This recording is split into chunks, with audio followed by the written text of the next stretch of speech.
Добро пожаловать в мой канал. 0,2 minutes. Emmanuel Macron lors d'une cérémonie de naturalisation organisée à la préfecture d'Orléans, en juillet 2017. AFP. Le sujet est brûlant et le lieu, emblématique des crises migratoires comme le dit l'Élysée.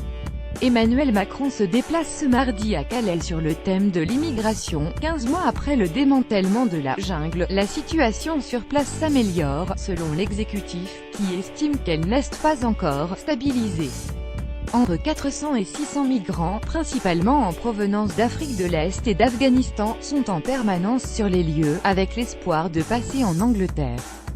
La préfecture a compté 115 000 intrusions sur la frontière en 2017, un tiers de moins que l'année précédente. Les pouvoirs publics français font tout pour éviter la mise en place de nouveaux points de fixation, c'est ailleurs la renaissance de campements de migrants.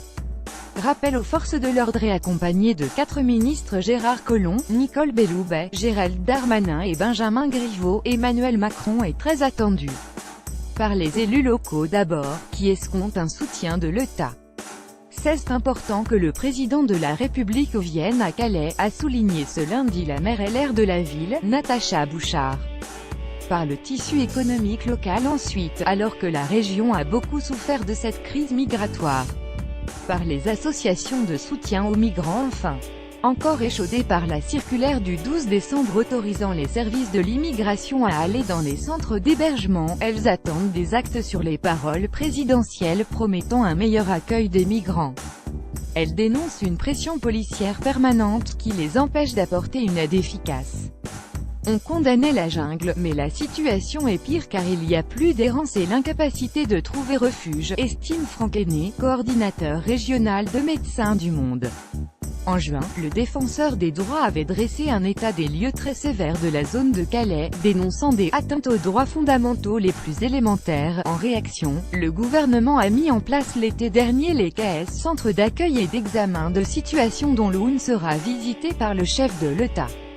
Emmanuel Macron veut s'assurer que les orientations de la nouvelle politique d'asile et d'immigration sont bien mises en œuvre sur le terrain, précise l'Élysée. Projet de loi en toile de fond. Lors de son discours, le président rappellera aussi aux forces de l'ordre qu'elles doivent être exemplaires lors de leurs interventions, alors que des abus ont été rapportés par les associations. En toile de fond, le projet de loi sur l'asile et l'immigration. Au menu du séminaire de rentrée des députés de la majorité, le texte, attendu en février au Conseil des ministres, suscite des remous dans la majorité. Qualifié d'équilibré par l'exécutif, il est dénoncé par la gauche pour sa dureté et critiqué par la droite pour son laxisme. Nous devons être à la hauteur des valeurs et de la tradition historique d'accueil de notre pays. Emmanuel Macron doit délivrer un message fort et trouver le bon équilibre, note la députée LREM Brigitte Bourguignon, élue de la circonscription voisine de Calais. Les dossiers chauds du gouvernement pour 2010.